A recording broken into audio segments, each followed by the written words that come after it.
Ro'zai Ramazon oyida yakshanba kuni jigarimdan xabar olish uchun yo'lga tushdim. Opam endi 2 yildan buyon yurishdan qolgan. Negaligini bilmadim. Hali 60dan endi o'tgan bo'lsa, sog' salomat bo'lsa, nega yura olmayapti ekan? Jigarlardan xabar olish, ko'nglini ko'tarish, mehr berish, axir har bir insonning burchi-ku. Mana shunday yaxshi niyat bilan bu olib, opamning xonadoniga oyoq bosdim. Assalomu alaykum opajon, yaxshimisiz? Oyog'ingiz yaxshimi? Uy ichilar, bolalaringiz, pochcham yaxshi yuribdilarmi? Kel singlim. Yaxshimisan? Ishlar bilan xormi? Joning sog'mi? Bola chaqang, uy iching hammasi yaxshimi? Rahmat, Xudoga shukr yuribmiz. Xudoning bergan kuniga shukr qilib. Shukr qil, shukr. Oyog'ing butun, zing'ildek yugurib yuribsan. Joning sog'. Mendayam dard degani bisyor, sinov bisyor, tashvishim ko'p. Bir qayg'uni bitirsam ikkinchisi keladi. Shunga ham shukr.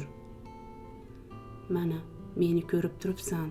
2 yildan buyon oyog'im ishlamayapti. O'tirgan joyim o'zimniki. Bir darding bo'lsa, bolalaring ham qocharkan, ering ham. Qanaqasiga qochadi? Axir bir uyda yashasalaring. Bir uyda yashasam ham, bolalarimni goh ko'raman, goh yo'q. O'g'illarim salomlashishga ham kirishmaydi ba'zan. Opam ro'molining uchi bilan ko'z yoshlarini artdi. Men qaysi niyatda bola o'stirgandim? Yer yutkur kelinlar bolalarimdan meni judo qilishdi. Shundan so'ng opam 10 minutcha kelinlarini qarg'adi. O'g'illarini xotin qullilikda aybladi. Jiyanlarim unchalik yomon bolalarmas-ku. Tashqaridan shunaqa ko'rinadi senga. Aslida Behruz ham, Shohruh ham xotinining gapidan chiqa olmaydi. Dasturxon tuzayotgan kelinining qosh-qovog'i uyildi. Dasturxonga bu qo'ygach, meni dasturxonga taklif etib chiqib ketdi. Opa, keliningizning yonida bunaqa demasangiz bo'lardi. Ha, nima, bilib qo'ysin-da o'zlarining kamchiliklarini. Kel, bir piyola choy ichgin. Keyin surilib xontaxtaga yaqinlashdi. Peshonam sho'r ekan singlim, peshonam sho'r ekan. Unaqa demang, Xudoga shukr, 3 ta bolangiz, nevaralaringiz bor. Men pochchangni aytyapman. Mana ko'zdan qolib so'ng odam bo'ldi. Yoshligimda uydan o'g'irlik qilib, aroqxo'rlik qilib kuydirdi-ku. So'ng bir pasdan keyin gapini davom etdi. Otamga yig'lab borib aytdim. Ota, ajralaman. Ajralmasam bolalari ham o'ziday alkash bo'lib ketadi dedim. Bizni avlodda erdan chiqqan xotin yo'q. Yuraverib, sekin odam bo'lar dedi. Qani, odam bo'ldimi? Shohruh otasining yo'lidan yurdi. Ko'chalarda balchiqqa botib yotgan ham shu, xotini bilan urushib haydagan ham shu. Ha, opa qo'ying, asabiylashmang, aqli kirib qolar. Go'rda kiradimi aqli? 2 bolali bo'lguncha kirmay. Birozdan so'ng choy ho'plab davom etdi. Magazinda ishlardim. Qo'lim pulli edi. Hamma jigarim mening pulim bilan odam bo'ldi. Gavhar opamning to'yda artistini ko'tardim. Bir qop un olib berdim. Bitta qo'yning go'shtini yubordim sadaqasiga. Nazokatning bolasiga yordam berish uchun qizimni 1 oy jo'natdim. Akamning 3 ta to'yining mablag'ini men ko'tardim. Onamga tilla uzuk, tilla sirg'a olib berdim. Hech bittasi olib bera olmadi. Keyin onam o'lmasdan avval janjallashib berganlaringizni olibsiz-ku.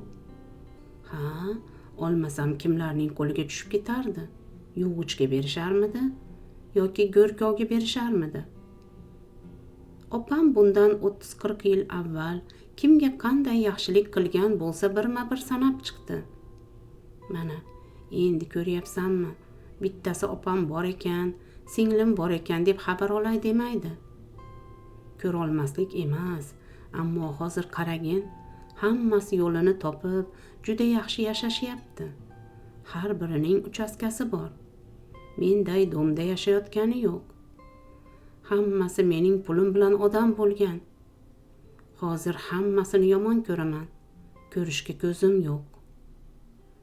Siz ham uchastka qurgandingiz-ku, sotmasligingiz kerak edi. Ha, Behruz hovlida yashamayman, menga mashina kerak deganiga sotgandim. Oshxona hammomlarigacha pishiq qilishdan edi. Sotib olgan chigirtga mazza qilib yashayotgandir. Gap aylanib menga keldi. Sen ham bir xabar olay demaysan. Sen o'qiyotganingda yuborgan konservalarimni qator qilib qo'ysam, Toshkentgacha borardi. Bu yog'iga bir narsa deyishga holim qolmadi. Mayli, men boray, tezroq sog'ayib keting. To'g'ri gap tuqqaningga yoqmaydi. Mana sen ham arazlading. Arazlamadim, ishlarim bor edi. Mayli, yaxshi o'tiring opajon, yana kelaman. Dim xonadan chiqdim. Toza havo qanday yaxshisan. Ayniqsa zax xonadagi qurum bosgan ko'ngildan chiqqan gaplarni eshitganingdan keyin, tinglashdan qutulganingdan keyin toza havoning qadriga yetmay bo'larmidi? Tashqari chiqib ketayotgandim. Katta jiyanim mashinasiga chaqirdi. Xola, yuring, olib ketaman. Yo'q, rahmat, avtobusda ketaman. Jiyanim zo'rdan mashinaga o'tkazdi. Xola, gapim bor. Mashinasiga o'tirdim. Yo'lga tushdik. Opangizni gaplaridan bir shingil eshitdingizmi? Sizlar bir uyda yashab kirmasmishsizlar. Nega bunday qilasizlar? Onangni ham bog'lab qo'ymagan-ku. Erta bir kun qarasanglar, onangni kuni boshlaringizga tushishidan qo'rqmaysizlarmi? Onam yurishdan qolib hammani qarg'aydigan bo'ldilar. Hammaning dilini og'ritadilar. Hammadan norozi, shukr qilishni bilmaydilar. Oyoqlari ishdan qolguncha, tillari ishdan qolmagan ekan. Men nima deyishni bilmasdim. Hikoya tugadi. E'tiboringiz uchun rahmat.